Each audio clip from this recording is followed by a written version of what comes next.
All right. All right.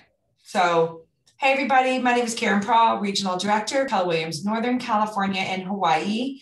And for Lady Leaders, we wanted to share and spotlight women who build wealth. So many of you know that my theme in life, other than world domination, is a man is not a plan. And what I mean by that is that I found while managing restaurants that I would hear girls talk in groups and say, when I get married, then I will. When I get married, then I'll do this. And I would see men go and say, I'm going to go to grad school. I'm going to go to Europe. I'm going to take Europe. I'm going to go intern here. And I really found that there was a different direction of life. And I think there can be a combination of both. And while I didn't experience it in my first marriage, I certainly do in my second. It's an and conversation. And so this is to highlight women who also, whether in a relationship or not, are creating their own way and their own path to wealth building. So for our first series, our guest today, I will let her introduce herself from Northern California, Hawaii region. Thank you. My name is Erica Thau. I am a broker with Keller Williams office in Chico, which is north of Sacramento by a couple hours. I have been in real estate for 18 years. Started out, both my parents have been in real estate, and I promised myself I would never get into it, but lo and behold, I found myself in it in 2003 and then loved it, fell in love with it. I opened a Keller Williams office in 2006 here in Chico, and then was an operating principal and team leader for the last, 13, 14 years, as well as a bank agent. So that's me, and just looking forward to kind of sharing some of the stuff I've learned along the way to help other women. And just, it's been such an incredible gift. I just want to give back. So thanks for having me on. I'm really excited by this. And so I'm going to go to the first question, is that you were with Keller Williams for 3 years and decide to buy and own, which is a tremendous responsibility, as you know, a franchise. How did you get to that point? Let's start there. Well, it started I actually started at Coldwell Banker in 2003. Kind of by default, I was a PE major and couldn't get a PE job anywhere. So I was like, real estate seems good. My parents are doing, they always did well. And so I took a stab at it because I'd always help them. And then funny, my father was a managing broker with a man named Wayne Hall, who had opened multiple market centers in Keller Williams in the Sacramento region. And he had gotten the opportunity to go do that, but didn't take the opportunity. And so when I came into it in 2003, I kind of took it and ran with it. I've always been a self-starter and entrepreneur my whole life. And so he said, hey, you guys have a Keller Williams up there? And I said, no, I've never heard of it. What is it? So he kind of started telling me about what was going on. And the offices here in Chico had been very kind of old school for a very long time. And so there wasn't much education here at all. And I came from an education background, so that was really fascinating to me, was learning how to do it. And I wanted to understand how other people ran businesses. And so I ended up going and kind of talking with another guy that was at our office. And he said, well, funny, I'm actually talking to them about opening an office. I'm like, well, let's do it. And I was 26 and very naive and pregnant with my first daughter. And had no idea. I'm like, wow, we could open an office. That sounds like fun. Sure. So it took us about, what's that? 26, pregnant, 26, pregnant, be like, yeah, let's own an office. How did you get that confidence? Like, how did you find that confidence in yourself to trust yourself to do it? I was talking to someone the other day and they were kind of in that boat. And I said, God bless being naive, right? I mean, like, I almost wish I could go back and just be naive after having some battle wounds from, 14 years of doing this. Being naive and having some confidence to go, sure, why not? Like, there's a plan. They say there's a plan. Let's just go follow the plan, right? So that was kind of my, I just thought I could do it. It was just, really just truly naive. And so I'd only been in the industry about 3 years, and it took us a little bit to get going because then they were talking to another group. When you're buying a franchise, sometimes they're talking to different groups in the same regions and territories. So it kind of fell off for about a year, and then we picked it back up, and then because that group kind of had fallen off, so we ran with it. We left Coldwell Banker in 2006. And I remember going to franchise systems operations. I had a 10-month-old, and I remember going there and with my partner Brewster at the time, and he's like, "Gosh, you're dragging, Erica. What's wrong?" I'm like, "I don't know, just probably a baby and this, and it's just a lot." Well, I came back and found out I was pregnant with my second daughter. So I'm like, "Okay, cool. So I'm 28 now, and I just quit my job. I have a 10-month-old, and I have a baby on the way." So, no worries there. My husband was a teacher. My husband at the time was a teacher, and so I didn't have a choice but to make it work.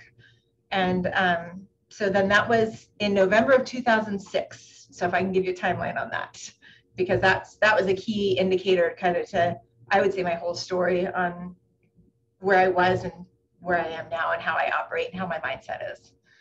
Well, I really want to share about that too. So what did your financial, I don't need specifics, but did you have a net worth in 2006?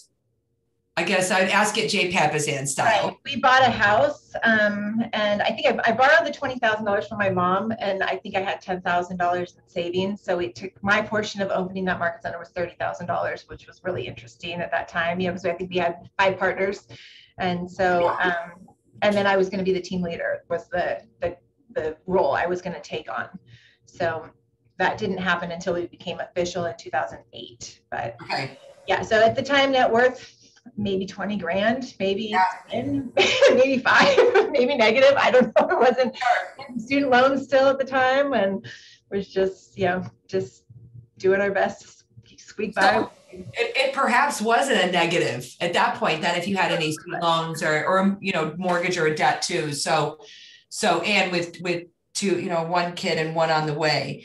And then tell us about your experience and what lessons you learned and who you let influence you, or, there's opportunity everywhere if you open your eyes. 100%.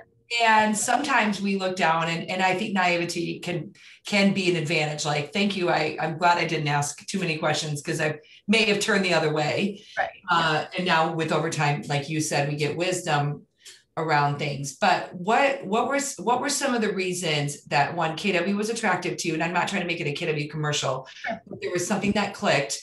And number 2 is the money lessons and financial lessons, because I know what it's done for me personally, but I love hearing from other people. No, 100%. I mean, I'll give KW all the credit in the world. I mean, it changed my life. It was, what attracted me in the beginning was really looking at it from, at that point, they were all about building businesses. And I actually was a business major for 3.5 years and then switched to PE. So I love business. I love the concepts of business. I love the ideas of infinite ceilings. That always was very attractive to me. So when I started at KW, I actually got hooked up. My MAPS coach was Mike Bastian. Okay. So Mike Bastian, I would give him probably 95% credit for where I am today. And he was my coach for about 3 years. And he just, when we launched, we finally got our franchise approved in 2008. So by that point, the market had shifted completely and shut off. And many days I sat crying, going, what am I doing? Like, holy smokes, I've got this. And then I finally actually just stopped watching the news and reading the paper at the time, because the headlines were doom and gloom. And so I just thought, I just got to put my head down and just do this. Nobody else is going to take care of this but me. So I put my head down and was team leader and got us to our 40 and got us launched. And I ran it as tight as I absolutely could. I mean, I remember in the beginning, it was like $22,000 was our monthly expenses, and so it taught me a whole lot of lessons on how to be very frugal. And I think one of the things I'm most proud of in the time that I owned that market center and ran it, I think there was 3 months out of the whole probably 12 years that I was in leadership, either as a team leader or an OP, that we were not profitable. And today it sits, because of the foundation, as one of the top performing market centers in the region, which it's a very competitive region. So. Yeah. And ours was more, we were a small market. I mean, we were 400 or 500 people in our agents. And so, we didn't have our producers are some of the highest producers, but like, we just do volume. Everybody just does a lot of numbers, and it's a very, there's a lot of people. And I will say, I don't mean this in any sexist way, but there's a lot of women that have kind of grown up with us, that are probably 10 to 12 years with us. Some of them from the very beginning that, we were doing maybe 50,000 in GCI, and now they're doing well over $1 million. And it's amazing just seeing the collaboration and who they've become over the last 10 to 12 years with some of the stuff that we've had, between coaching and some of the stuff they've done and just collaborating together. It's been awesome. Well, you really created that family atmosphere. Like with the Alicias, they hustle a lot of units, right? And they make great livings. And there's more stories like that. Yep. And so what did Infinite Ceiling? So in 2006, what was a lot of money to you then? Well, I think I had one of those years. So I started in 2003, and I think I sold 4 houses. So I bawled my eyes out to my mom every day. It was like, why am I doing this? This is a terrible idea. Like I just was broke, and it was hard getting started because it was a market almost similar to now, where if you're in it and you know it, you can totally thrive. When you're trying to break into it and there's 10 offers, it was tough. And I was writing 10 offers and not getting anything and just really struggling, And here we are today. I mean, everything you've said is full circle, right? Of exactly where we are today. 100%. And so then I remember in 2007, I made $7,000 total for the whole year. I made 125 the first year, like in 2005, and then I made 7 in 2007. And I was like, oh God. So, a lot of money to me at that point. I was a teacher. I was looking for jobs at 28,000. That was going to be a lot of money. But I remember my first year when I actually made good money, I hadn't paid any taxes. So I went into my tax guy and he told me I owed $28,000.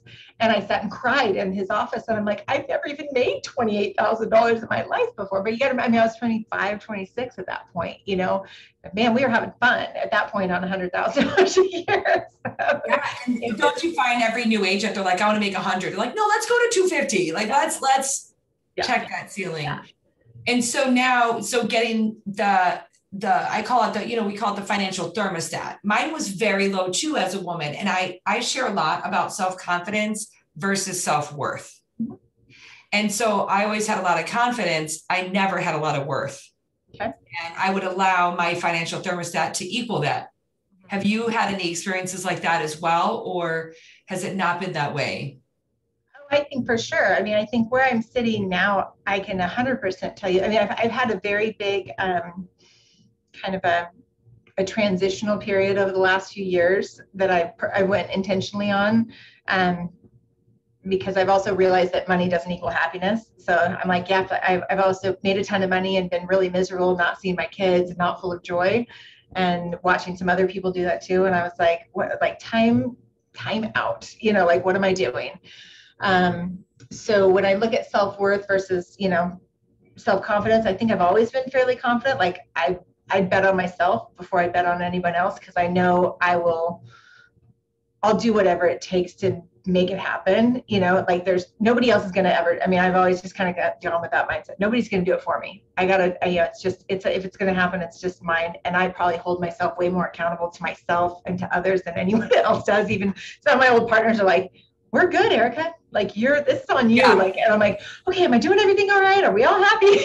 So when you look at that financial thermostat and you go, okay, how do I want to show up in my life, right? Like what does that look like? And that question, kind of when I hit about 40 was really when I was wrestling with that question. And I don't know if it was an age thing or just like where I was in life. And I was like, okay, I think I've kind of made it where I wanted to be, and yet I don't feel fulfilled. Like, what's happening? So there's been a lot of work I've done on myself to really work through some of that to define success for myself, and not anybody else's definition of success. And that's been a whole game changer in the way I approach everything. And then I think when you tap on that, you're like, okay, financially, like we're good financially, finally, like we're in a really good space. And that gives you a different, I don't know the right word for it, but it's just a different perspective on it. Like where you go, the things that would have worried me before are not even in my head to consider. So I've got my eyes are always open. Like, but I would also say, my computer screen at home, it says it's not about the money, it's about having options. Like that's literally on my computer screen. That's what it means to me, is freedom to make decisions of things I want to do. Yep, absolutely. And But had you not done the work to get yourself in that situation, you would be able to go, you know what, I'm going to take a step back in business. I don't need to own this anymore. I can step out of this leadership role. And that's my goal, to get every woman to a point where they've done the work.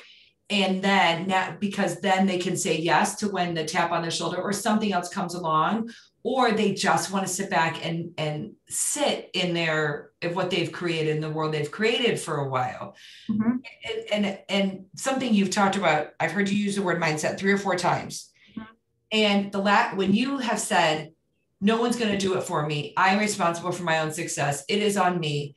How do you help coach and train other people to change the mindset that you can't blame anybody else? It's the decisions that we've made that led us here. Or how do you encourage and encompass that mindset too, and not let it go to the negative space? Like, how did you get this amazing mindset? Yeah, I mean, I'd say probably one of the things that I'm the biggest on is just vulnerability. I'm like, yeah, I've coached hundreds and hundreds of, probably not thousands of people over the last, 13, 14 years. And the people who are doing the most, and everybody has the Facebook perfect life. And then you're like, oh, nope, behind the scenes over here, there's a whole different world, right?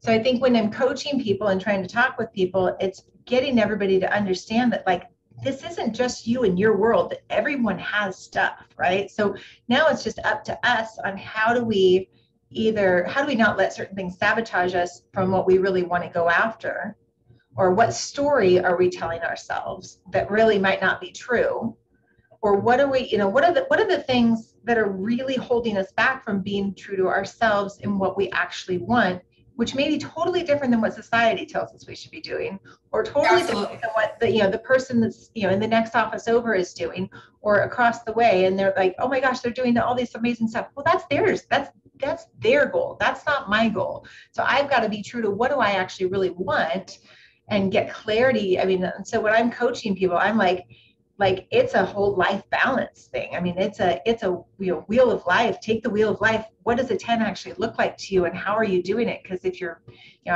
one of the things that always attracted me to Keller Williams in the beginning was, God, family, business. And it was like, okay. And I was, some people got turned off by that. And I said, if you're spiritual and you're moral and your ethics and your values are in the right place, then your family is going to be in a great place. And if your family's in a great place, then your business will be in a great place. If these are out of line, nothing's going to work well. So that was always my pitch, because that was exactly what it felt like. It was like, this is what's important. Find out what's important and keep that as a priority for yourself.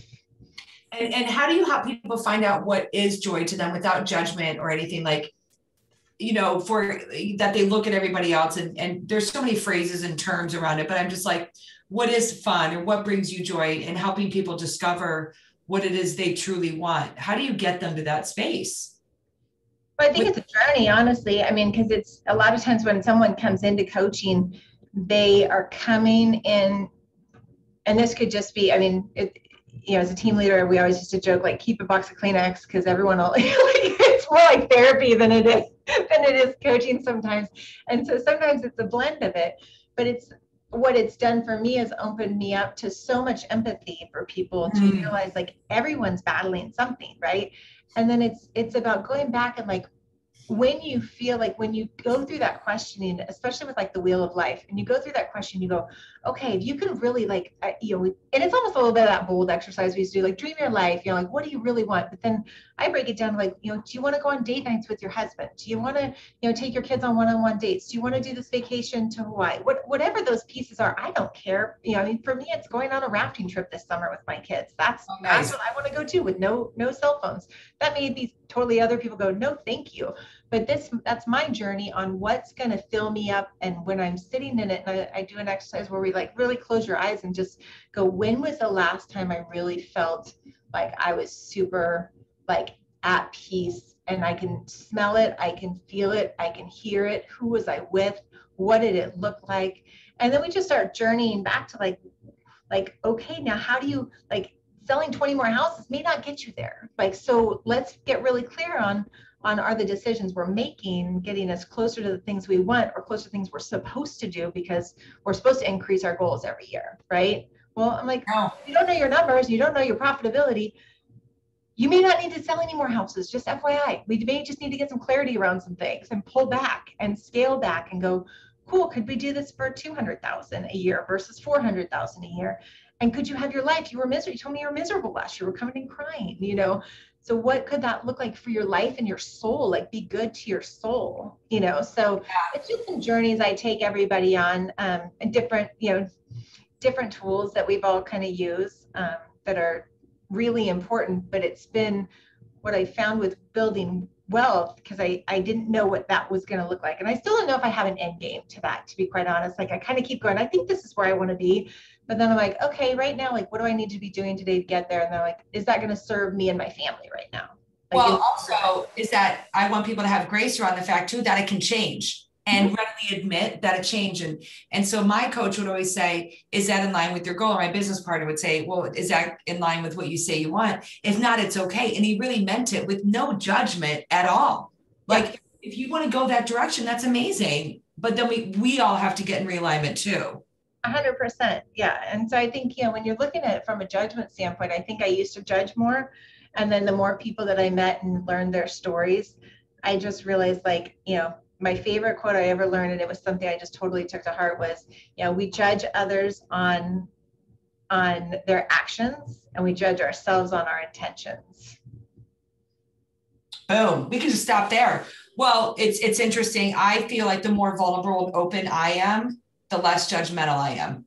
Oh, 100%. Yeah. So if I share about my husband's depression or struggles or this, or I used to use my quarterly tax money in, you know, that was due in December to buy Christmas gifts. And then I would put myself in a bad pickle, right, for a few years. And that took a long time to clean up it. And yet I did. So it's also, how do we turn your active income into passive income too?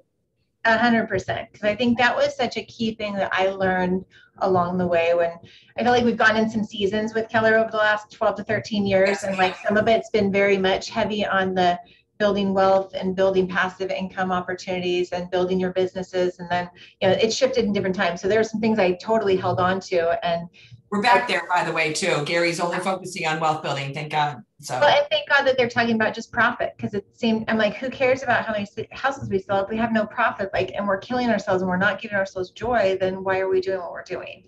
So, you know, the pieces I took, and then I would say I've been I would say in the beginning, I liked the concepts. And then you'd hear another one, you're like, oh, that sounds good. Oh, let's go to that one. You know, Bev Steiner do something. I'm like, oh, that sounds good. Let's go do that. So I was so lost. And because I really wasn't making that much beyond what I thought I was bringing home, you know, so I think that was such a big part of it. And then I got lost a little bit, not having a very clear plan. So when things shifted for me, honestly, and for me, I mean, for those of you who don't know me, so I was married for 10 years and then got divorced. And then I've been married to my current husband for 4 years, and he's a fire captain, and he's been a captain for 25, or been in the fire department for about 25 years. And so he's very union based, and he has no D at all. And I am all D, 100%, like off the charts, D plus. And so you two must drive each other crazy too, because he's order and command and chain of command and union and rights. And then you're this free enterprise entrepreneur of no ceiling. Yes and no. So, I mean, we've got some things that are similar, just because when you run a market center of 100 people and you're doing 1,500 transactions, there has to be order, and there has to be some of those people. True. So I would say my D, Mike Bashan always used to say, oh, you used to be a high I, and now your D is totally outweighing your I. I'm like, well, I kind of had to. I didn't have a become an OP. It's when you become an OP. Yeah, it just, sure. All your I goes away. Yeah. It just has to, sadly. But I'm like, I'm not fun anymore. I want to go back to having fun. But looking at that question, where you're just going, okay, what, at the end of the day, where it changed for me was we actually did the one thing. We went to Maui, just the two of us, and I took it with me as a worksheet, the workbook for the couples planning retreat. Mm-hmm. And one of the things I learned in my first marriage was I went to all the KW events, and my leadership lid went like this, right? And he was a special ed teacher, and he stayed here and stayed home with the kids. Thank you for doing that, 100%. Because it takes a team, right? But one of the things I learned was I couldn't come home and paint this picture. I'd be so excited when I'd come home and he's like, yeah, I've been with a 2 and 3 year old for the last 4 days watching Barney. See you later. I'm going for a mountain bike ride. So we just grew in such a different way, and it was really hard. So when my husband Eric and I got together, I said, "You're coming with me to everything because I need." Oh, I'm so glad you did that. Yeah, and it has been a game changer for us because I can't even imagine trying to come home and paint this stuff. And it's been so good for him because he's always seen his retirement as his pension, right? And that's it. And so when I come in with my ideas that may seem crazy to someone like that, he'd be like, like, what are you thinking? And then, but now by him going to this and seeing and talking to people, that he's like, I can see how we can do this. Let's build this, so that's been a game changer to be on the exact same page. So we keep doing that every year and reevaluating where we're at with our finances and with our stuff, because that was not the conversation in my first marriage. And I agree. That was, we see a lot of divorces in real estate. And I think that's a lot of it is, especially when you were getting such high level leadership training and you do go back home. And finally, my husband said to me, I want to know why you love this company so much. And we'd only been married a couple of years at this point. And I brought him with me to family reunion, and Dave Ramsey was speaking. And it was 2013 in Dallas. And it changed everything for us. And so I do think now I can include him in the conversation, not leave him out of it. I find that some of the most successful agents are women who have raised children and they're like, now it's my turn, right? But then there can be some tension. I'm sure you've seen as a team leader with meeting hundreds of agents, some tension of like, well, that's not what my wife has always done for me, or that's not what it's always looked like at home. And now you're changing and you want to go make all this money, or you're out doing listing appointments, and that really can create friction. So I think getting your partner, spouse, friend, colleague, family on board initially and saying it's going to be bumpy and I need you to be a part of it is key. 100%. Yeah. Mm-hmm. So he's on board. Does he have his real estate license? He's got the books. I think he realized shortly after that was, I'm like, he's a work with his hands kind of guy. So yeah, I think it sounded appealing. And then it was like, yeah, maybe just go, you could do the bark and clean up. So we flip houses, and we've got Airbnbs and some rentals. So he does a lot of that as well. So we kind of, on the big picture plan, I think we realized that was not going to be his strength zone, was working on it behind a computer, because he's a guy that works with his hands, so. Yeah, I have a couple fire department people in our world, and they're like 4 years from retirement. And one of them, I want to get into leadership. So I totally get it. Okay, so I'm going to ask you about streams of income, because now I just wrote down 3 more of yours. Yeah. And so it's inspiring for people to hear, like, I can be low key and you don't even know what's going on and how much, like, it doesn't have to be a lot of money, but how many different revenue streams and income potential you have going. So can we go through them? Yeah, absolutely. So okay. I've got a sales team still. So I think that was probably, I think one thing to know, I've always worked 2 or 3 jobs, no matter what. And so when, people kind of, I don't know, I always wanted to hedge some things, and that may be a plan for some people, may not be a plan for some people, but I'm busy. I like to be busy. I like to be intentional about what I'm doing. So I've got my real estate team. So I've got myself, and then I've got a licensed assistant, but she's really kind of more of a business partner with me. But I mean, this last year, we really kind of started getting that as soon as I got out of ownership a year ago. I was like, I don't know if I really want a team right now. I just need to breathe, because it had been a long 12 years, and I didn't really want to go jump 100% back in. And that was part of my journey. And I'm kind of getting back into that, where I'm like, I'm getting a little itchy of like, okay, now I'm a builder. Like, I want to go build stuff, Yeah. So I do have that. So, I mean, we did 10 million last year, and and that was, I probably was on vacation 50% of the time. So don't apologize for that. I'm not apologizing. I think that's why I think people need to understand that, like, if you work really smart and you put all the systems in place, they don't need to know that, when I say I'm going on an appointment this afternoon, hopefully none of my clients see this, but I may be out on the boat up at the lake, That's an appointment for self-care. My mother always taught me that. I had a nail appointment in the middle of the day today, and I'm not going to apologize for it. Yeah, so no one really needs to know that. I think some people get off on saying how busy they are, and they're proud of how busy they are. I took the total opposite approach. I didn't want to be busy. I wanted to be busy hanging out with my kids and my husband and myself, honestly. Like, I do like some quiet downtime by myself sometimes. So I learned that bragging about how busy you were it didn't bring me any joy. So my whole thing now is all about what brings me joy. So real estate team's one. I do coach. So I coach here locally, and then I coach for Rieger coaching consulting. So with Craig Rieger's group. So I think right now I've got 7 clients. So I just time block all of them off on Wednesdays, and I do those, and I love it because I miss that so much, not being a team leader. Because I'm a total systems person, and there's a lot of people out there that don't have the systems. So that's kind of one of my passions, is helping people get to that point where they don't feel like they're just running around with their heads cut off.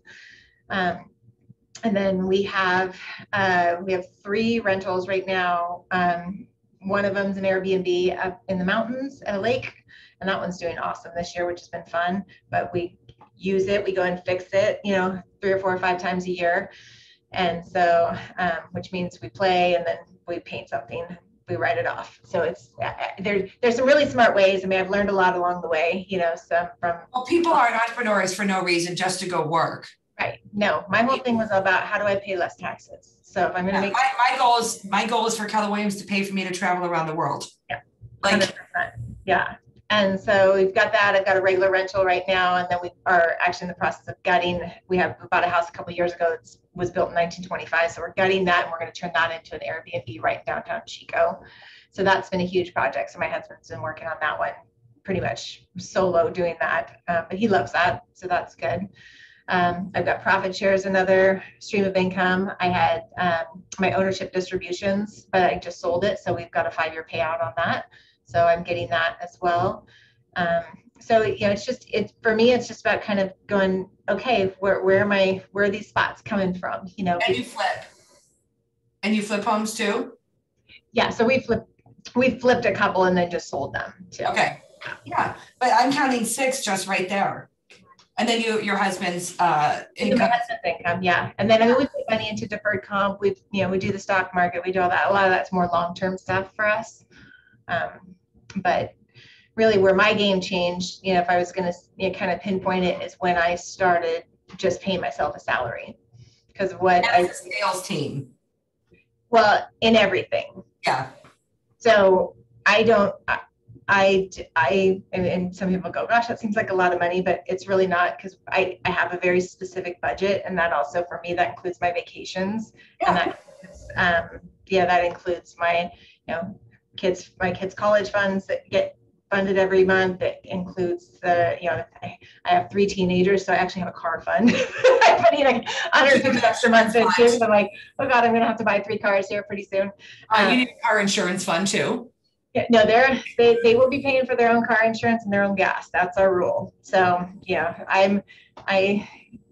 no matter what I do, I kind of always went with a teacher mindset. Like, I need to always keep my monthly expenses as low as I possibly can, because what 2007 taught me was I was so over leveraged, and I was like, God, I'd give anything to get that, $1,500 I spent on a wine club back right now, because I was so broke. I was using my equity line to pay my bills, to pay my mortgage.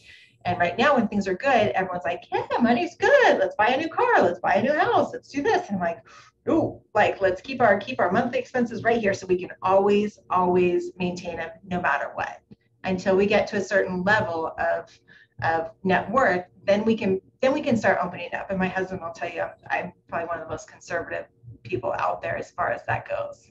Well, it's important though. So you have over 7 streams of income, which is the average, that's the average.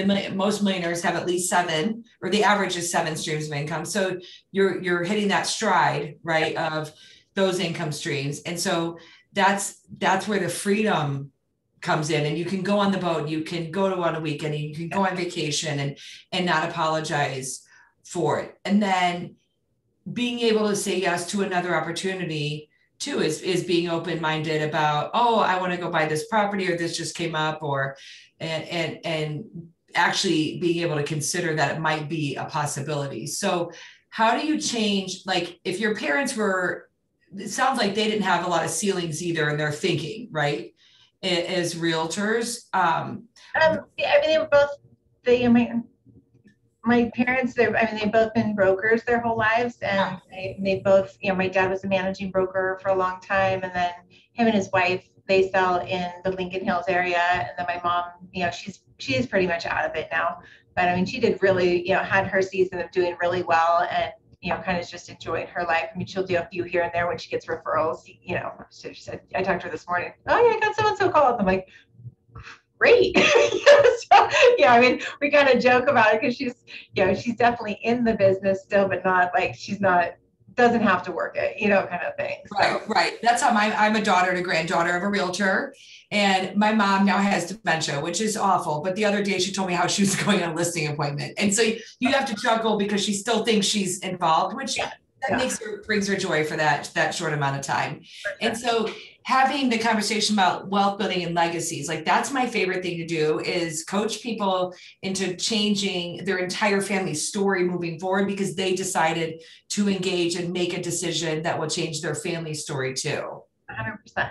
Yeah. And I mean, right now, so I've got a blended family. So my husband's kids are 20 and 12, and then my girls are 15 and 13. And so they, we kind of joke, like I went to Starbucks the other day and got a $100 gift card. She's like, why are you getting a $100 gift card? I'm like, because you guys always want to go to Starbucks, and I'm like, I might as well just put it on the business card. And then right off, and my younger one always goes, tell me more, Mom, tell me more about taxes. And she's my saver, and then my other one's my spender, but they're learning, so a lot of this is them trying to just kind of hear and figure out, and then going with our rentals, like they help do some cleanups and they're doing some other stuff here and there.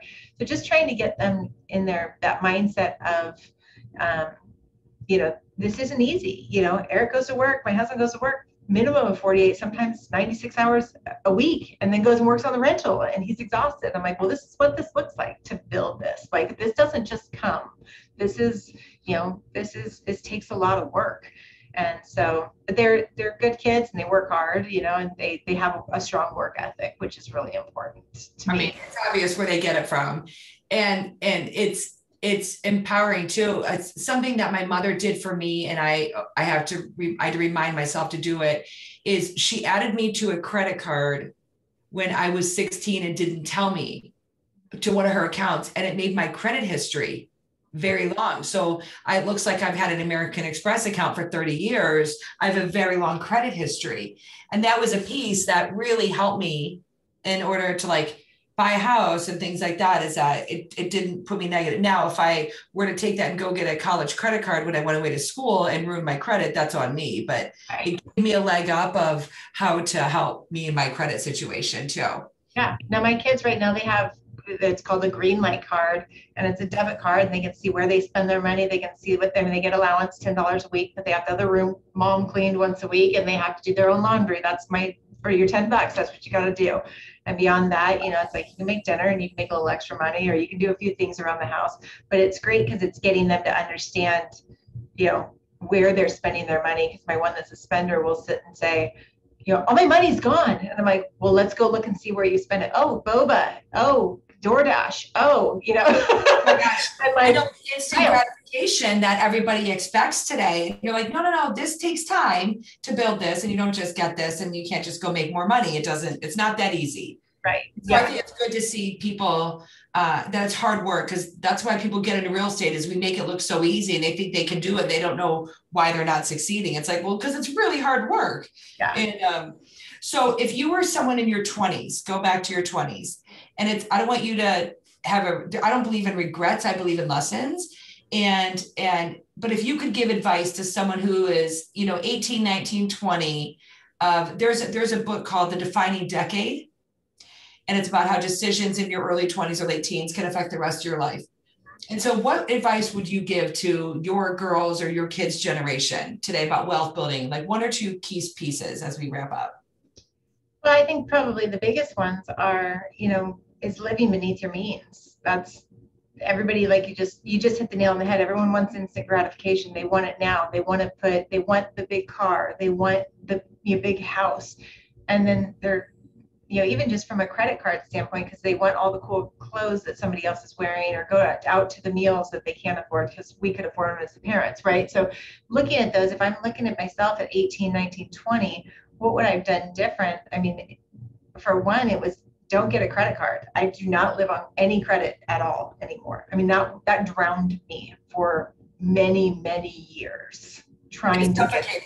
It can be suffocating when you owe. Suffocating. And then when the market shifted and I was making, $2 an hour being a real estate volunteer, in 2007, 8, 9, it was awful. And I had 2 kids and a mortgage, and it was like, holy smokes, how am I going to do this? But, looking at that, I mean, really for my kids, I mean, one of the things I'm doing for them is setting aside money, $150 a month, but where I'm going to be able to help them. And I'm teaching them right now, and I've already planted the seed a whole bunch, that they're going to buy a 4-plex, a triplex, or a duplex when they first, like 18 to 19 years old. Good for you. Yeah. And why? Because you can live with a roommate. You don't have, you don't have kids. You don't need to live in a super nice place. You can live pretty much rent free, and that's going to set you up for the rest of your life. So I will help you get this. You're going to manage it. I will show you how to do it. And so if they can get in, I've helped several of my friends in their early 20s buy duplexes, and that's changed their lives. And they lived in with a roommate and got, 2 other rooms rented out, and then rented the whole other side, even had property management on the other side, so the people didn't know they were the owners. And then went up 400,000, it's like, holy smokes, like I had no idea. So, I mean, you look at some of these lessons, if you can teach them these now to set them up, I'm like, go through this and do this 2 or 3 times before you're 28 and get married, and then you'll be fine. Then you've got 2 or 3 sets of passive income for the rest of your life that you bought as an owner occupant. Yeah, I'm with you. Buy a property as soon as you can. I don't care if it's $50,000, $60,000. I sold in Columbus, Ohio I sold homes to a lot of my friends, and we were restaurant people. Yep. And one of them lives in LA now and just sold her house 2 or 3 years ago and walked away with $300,000 or $400,000. So now they can buy that $1 million townhouse in LA, but they have 20% down or more now because of the $80,000 or $100,000 investment they made 12 years ago. And that's great advice. What would another one be? I'd say definitely the game changer for me was really defining for me what my success was going to look like for me. And I think that goes hand in hand with, I mean, at 18 and 20, you're still figuring it out, right? You're like, what am I going to be when I grow up? I don't know. I'm at 44. Some days I'm like, what am I going to be when I grow up? I'm like, this is like what grownups do. Yeah. Like, oh, that's me. Well, I mean, I kind of joked when I was going on this, I was telling me, because I said, I used to watch people like this and be like, oh, someday I want to be them, Yeah. And I'm like, holy smokes, like, how did I get here? Who picked me? Oh, I'm the grown up. Oh, I see. Now. And the things that I learned and the lessons I learned, and I fell on my face 1,000 times, and I just brushed myself off and go, okay, God, what lesson am I supposed to be learning out of this? Like, this was hard, but I'm not going to give up. Right. And so when I look at that and go, at that age, from a wealth building standpoint, you don't need the brand new car. You don't need the brand. I mean, there's 2 good books that I would recommend more than anything. So one of them, I think my children would laugh at me and they're like, are you reading that again? I'm like, yes, because I have not learned the lessons in here. It's called Present Over Perfect by Shauna Nyquist. And it was such a game changer for me in my late 30s to early 40s about stop comparing yourself to everyone else and stop running around with your head cut off and be present. Like, this is all your kids actually want from you is just you. They don't care about a big house. They don't care about the pool. They don't care about the fancy, boat. They don't care about any of that crap. Like, they want you showing up toe to toe, hanging out with them. Right. And I mean, now I've got teenagers right now, and we hang out together. I mean, I just feel so blessed because, like, we just went camping, just the 3 of us, tent camping last weekend. And it was like, we hung out and played cards and had fun. I mean, we had a great time together. But that's a huge book. And that was a game changer. But I probably read it 7 times over about 4 years. And why? Because I kept getting spun. And I'm a spinner because that's what I do.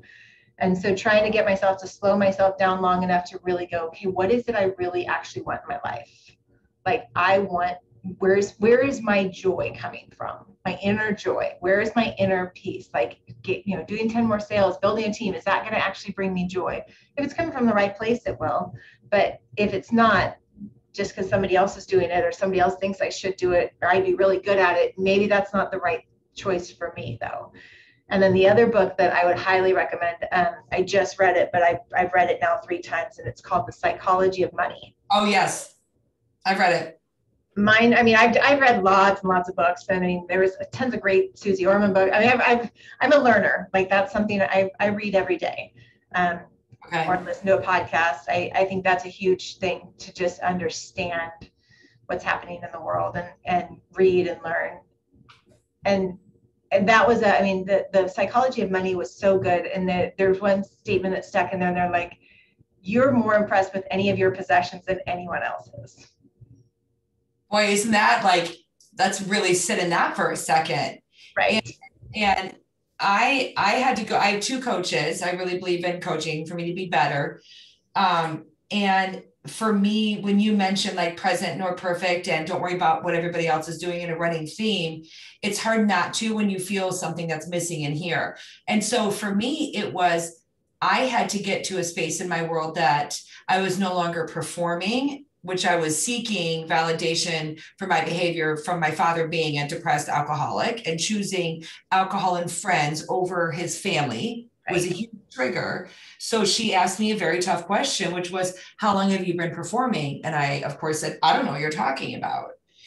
And she said, what it always happens before the age of 9, typically, that trauma that shapes your behavior, I've learned. And I laid it out as my dad would fight and yell and be angry and throw things. And then the doorbell would ring and we'd all smile like the Cleavers, right? And boom, we had to turn. And it was until then, and it was just a couple of years ago, that I realized I have nothing left to prove to anybody. And like, I'll get emotional about it. And that's when my shoulders relaxed, and I didn't care that I didn't wear pearls or heels every day. And I did get to be mean. And that's when actually the abundance started flowing in, which is it is not a coincidence that was done very purposely by the universe or whoever, and is stronger than me and higher power than me. And so but now looking back, gosh, I wish I would have figured that out sooner, that I have nothing left to prove to anybody. 1,000%. And yeah, I mean, I grew up with brothers, and so I always hung out with boys because girls were too much drama. So at college, I lived with 8 guys in the rugby house because they were way easier than living with girls. And it was just like, I didn't care. I'm like, yeah, they're stinky, but they're easy. I don't have any, there's no BS. There's no BS, yeah. And trying to learn how to navigate the girls and the emotions and stuff like that has been a challenge for me. And, I think that's such a piece I try to keep reiterating, because sometimes I can be pretty darn direct, with them. And then sometimes I'm like, you know what, they've just got to work through some of this stuff. And they've, we've got some personal stuff on our end, that's similar to what, you've gone through in your life, that I have to help my kids navigate through with their dad. And it is a huge challenge. And I think just sitting there going, okay, at 18, all I want is for you to, when you get into a relationship with somebody, it's just like, you get to show up as your best self. What does your best self look like? Because if you show up as this broken, person that's frustrated and sad and angry and depressed, reactive, that's gonna what the relationship's gonna bring, right? So how do we meditate almost every night. Like we just are really working on slowing our lives down right now, because I'm like, this is being frantic, and I've lived in frantic for a long time. And it's hard. And I think the more that you become vulnerable, like you said, the more that you can just go, yeah, I've struggled. And wealth, if you're talking about specifically wealth just needs to be defined by you. So for me, wealth is not necessarily, I'm super grateful that I have the net worth that I have now. And that came through a lot of discipline and a lot of hard work and saying no to a lot of things. I drove a 2008 4Runner that had 180,000 miles on it before I physically bought myself with cash my next car, because I didn't want to pay that. That's discipline. That's and it was, and people was just like, oh my God, you're still driving that. Like, I didn't have the money saved up for my Yukon that I wanted, and so I had it, I wasn't buying it. And so it's just, but that's not the way the world tells us how we're supposed to do it, right? So but then I look and see how broken so many people are trying to keep up and trying to figure this out and trying to play the game to look good for everyone else. They're forgetting about who they're actually trying to impress. And for me, it just became like really clear, my inner circle, which is my kids and my husband and my mom and my dad and my brother. And like, those are my people. I need to disappoint them the least. Right. Yeah. So that's your fiduciary, really. I mean, like, yeah. Who's important? Well, it's interesting that you said you lived with all guys. I'm the youngest of 5 girls in my family, and all I know how to deal is with women. So if you look at our leadership team in our market centers, I have 1 male. And it's opposite of what most people think. Like, women, we're so catty, we're this and we're that. And I'm like, well, that's all I relate to. So something that you and I would be on the opposite end of, and what my partner Pete taught me was this. I have found, just as I love studying people and I love studying behavior and environment, that my husband jokes, like, you don't beat a dead horse, like you do a ceremony, you say a prayer, you dig it with a spoon, you bury it, you pluck each hair, you paint its, like you do so many things to it that it just never dies. Like this poor horse, right? Like, is his story around it, where Pete, my partner, has taught me, and I actually remind myself this every day. He said, Caryn, I have a brother. We literally would beat the crap out of each other and hate each other. And the next second to be like, do you want to go outside and play football? And we do, and you just get over it. And it's really helped me not take on the emotional toll that it's not what they think I want, but like, why am I carrying this with me? Right. And then Smokey Garrett said something, and it said, I'm done losing sleep over people that aren't losing sleep. And that's a huge one. I mean, and I think that having those lessons of like, you have a great lesson as a lady leader to help your daughters, like, no, and we're back, get back to work, right? Or get back to the like, oh, you guys may not agree on that. Okay. And validate their behavior, how they're feeling, and then move on. But it was really interesting for me to see that other side. And it wasn't until 5 years ago that I started to understand that, which is probably why I can't live in the same state as my husband. I mean, just kidding. I'd like to. So it's fascinating. So those 2 books, Present Nor Perfect and The Psychology of Money. So I'll post those 2. Those are great ones. Yeah. So I think it's just, at the end of the day, it's just, but it's truly just defining what you want. What do you want? Not what everybody else is saying that you should have or you should be. Like, when you sit in your heart and you just go, where am I the most at peace? Where am I the happiest? I mean, last weekend, literally sitting around a campfire by myself at 7:30 in the morning, drinking a cup of coffee, listening to the ocean. And I was like, that cost me $40 a night to tent camp right now. And I am in my most heavenly place. Like, I could be like, I am the most grounded, peaceful I could be right now. And I actually thought through that, when I was thinking about that, I'm like, why do I feel like I need all these things? And I mean, I get caught up in that too. Like, oh, let's get a house on the lake, or, oh, let's go get that. Let's go do this. Let's go do that, and you can, but is the more going to bring you joy? That's true. All right. Well, I appreciate your time today. If someone wanted to reach out to you, how could they? Just definitely. I mean, you can reach out to me on my email. It's erica@chicomoves.com, or I'm on Facebook. So it's Erica Thau, which is THAU. We're frozen. We're not thawing, the other way around there. But yeah, I love coaching. I love helping. I think, my biggest passion for people is really getting them to sit back and look at the big picture of everything and go, where do I want to go? What do I want my life to look like? And in finding balance or counterbalance in some of that to get to where you want to go. And it's small little incremental steps too of, I'm going to get this and this will get me here. Like, I just called a guy. This sounds so stupid. My husband's probably like, why? I have a little patio. I live in a brownstone, and I have a little patio front. I hate how it looks. I finally called someone. I'm like, can you come clean this up? And literally it took him and his crew like 45 minutes. And I walked out last night and I was like, oh, it gives me peace to have it cleaned up. And I still have my Christmas decorations out. Yeah. My neighbors hated me. But it's the little things. So that's what I'm trying to figure out, is what brings me joy. And for me, it's cleaning out my closet and getting rid of stuff I'm never going to wear again. Yep, 100%. And I think there's so much to that, like when you're looking at how your business, because so many coaches will just talk about your numbers in your business.